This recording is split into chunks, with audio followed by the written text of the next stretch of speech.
Assalamualaikum warahmatullahi wabarakatuh. Selamat pagi, perkenalkan saya Yohan Hindra Pratama dari Pendidikan Biologi Universitas PGRI Semarang.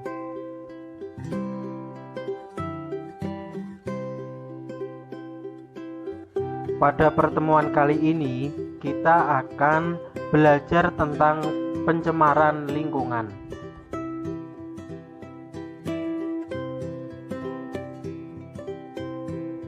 Tujuan pembelajaran pada materi ini yang pertama, melalui diskusi, peserta didik dapat menjelaskan pengertian pencemaran lingkungan dan menyebutkan berbagai peristiwa pencemaran lingkungan di sekitar tempat tinggalnya.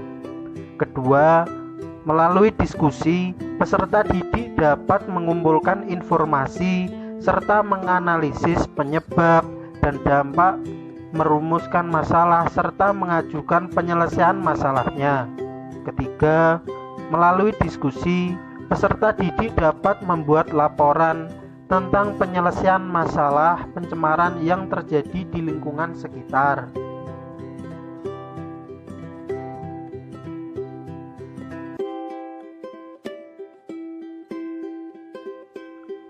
Pencemaran lingkungan adalah terkontaminasinya komponen fisik dan biologis dari sistem bumi dan atmosfer sehingga mengganggu keseimbangan ekosistem lingkungan.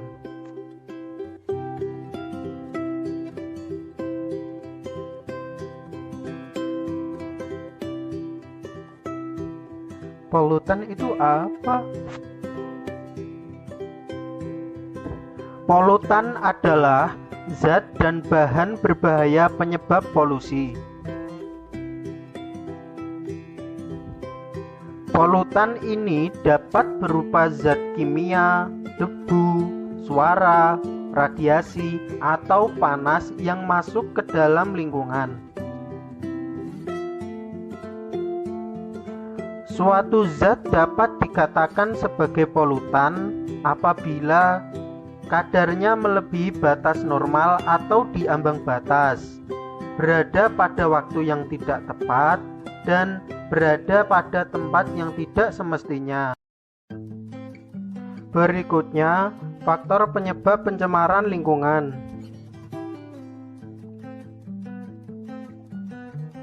Kerusakan lingkungan hidup karena faktor alam terjadi karena adanya bencana alam seperti banjir, gempa bumi, dan gunung meletus. Yang pertama, banjir. Selain karena ulah manusia, banjir juga dapat terjadi karena faktor alam. Misalnya, hujan yang terus-menerus. Curah hujan seperti ini akan membuat sungai meluap atau membuat tanggul jebol karena tidak mampu lagi menampung debit air. Banjir yang sering terjadi saat musim penghujan dapat membuat bangunan dan tempat tinggal makhluk hidup rusak. Lapisan tanah yang subur hilang terbawa air, serta tanaman-tanaman rusak. Yang kedua, gempa bumi. Gempa bumi terjadi karena adanya pergerakan lempeng bumi atau aktivitas gunung berapi, dan dampaknya bergantung pada besarnya kekuatan gempa. Gempa bumi akan mengakibatkan banyak bangunan yang roboh, terjadi tanah longsor, dan terputusnya jalur transportasi. Jika kekuatan gempa sangat besar, kemungkinan akan menimbulkan tsunami. Dan yang ketiga, gunung berapi meletus. Saat meletus, gunung berapi akan mengeluarkan abu vulkanik, lahar, lava, uap panas, dan material lainnya yang dapat merusak lingkungan. Dampak dari letusan tersebut dapat berlangsung lama, bergantung pada besarnya kekuatan letusan. Tetapi saat kembali normal, daerah yang terdampak letusan akan menjadi subur. Letusan gunung berapi akan mengakibatkan gangguan pernapasan, gas beracun, kerusakan lingkungan, bahkan dapat mematikan lingkungan sekitar. Selain faktor alam, faktor manusia juga dapat menyebabkan kerusakan lingkungan hidup.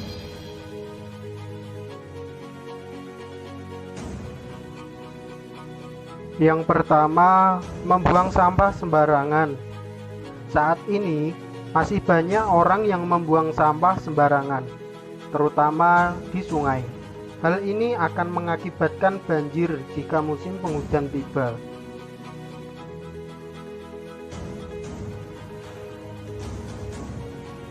Yang kedua, limbah industri. Limbah industri ini dapat berasal dari pabrik dan rumah tangga. Jika tidak dikelola dengan tepat, limbah-limbah tersebut akan merusak lingkungan hidup.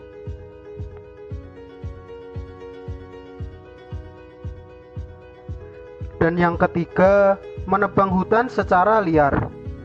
Saat ini, luas hutan di Indonesia semakin berkurang karena maraknya aksi penebangan liar. Hutan yang gundul tidak dapat meresap dan menahan aliran air hujan sehingga dapat terjadi banjir dan longsor.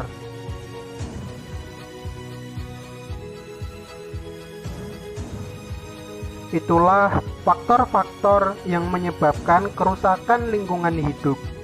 Agar ekosistem di dalamnya dapat hidup dengan baik, kita harus menjaga kelestarian lingkungan. Selanjutnya kita akan membahas tentang jenis-jenis pencemaran lingkungan.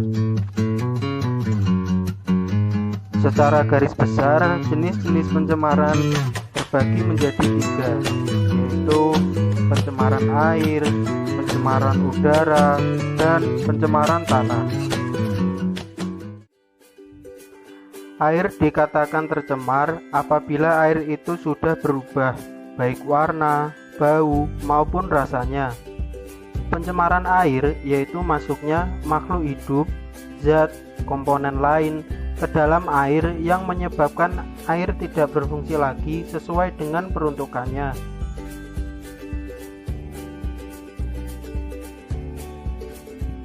Dampak pencemaran air akan sangat merugikan bagi ekosistem serta keberlangsungan dari makhluk hidup sekitarnya, seperti penurunan kualitas lingkungan, gangguan kesehatan, pemekatan hayati, mengganggu pemandangan, serta mempercepat proses kerusakan benda.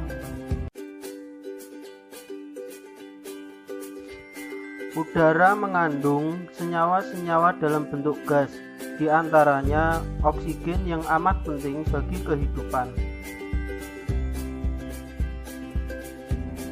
Pencemaran udara didefinisikan sebagai suatu kondisi di mana udara mengandung senyawa-senyawa kimia atau substansi fisik maupun biologi dalam jumlah besar yang memberikan dampak buruk bagi alam.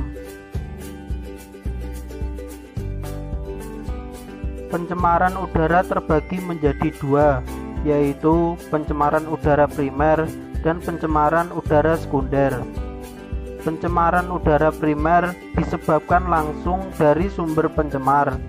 Contohnya, peningkatan kadar karbon dioksida yang disebabkan oleh aktivitas pembakaran oleh manusia.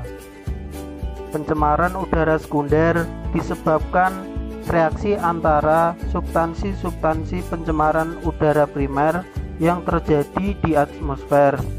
Misalnya, pembentukan ozon yang terjadi dari reaksi kimia partikel-partikel yang mengandung oksigen di udara. Selanjutnya, dampak pencemaran udara. Bagi kesehatan, udara yang kotor membawa senyawa-senyawa yang tidak baik bagi kesehatan. Bagi tumbuhan, udara tercemar dapat memicu terjadinya hujan asam. Hujan asam dapat merusak dan mematikan banyak tanaman dan pepohonan.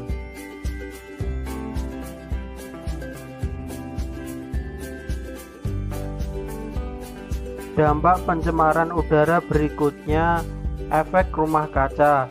CO dan CO2 akan membentuk semacam lapisan yang akan menahan panas bumi keluar, sehingga panas bumi akan terkungkung di dalam dan rusaknya lapisan ozon. Jika CFC terurai di atmosfer, maka akan menyebabkan lapisan ozon berlubang. Lapisan ozon berfungsi sebagai pelindung bumi dari panas yang dipancarkan oleh matahari.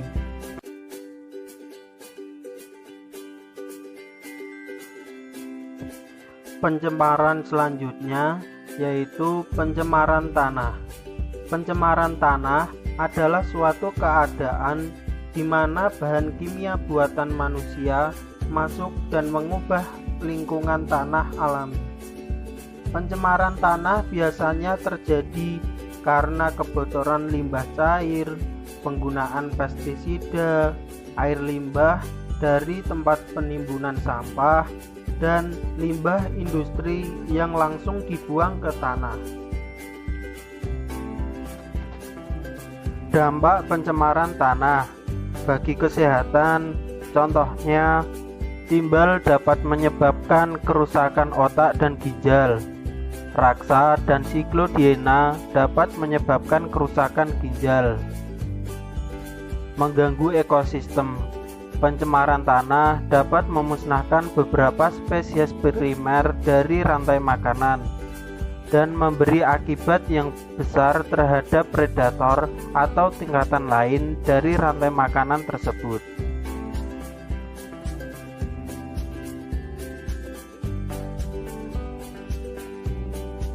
Dan penurunan hasil pertanian. Tanah menjadi tidak subur.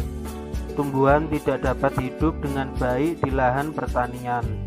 Dampak dari pencemaran tanah ini akhirnya dapat menurunkan hasil pertanian.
Using Powtoon.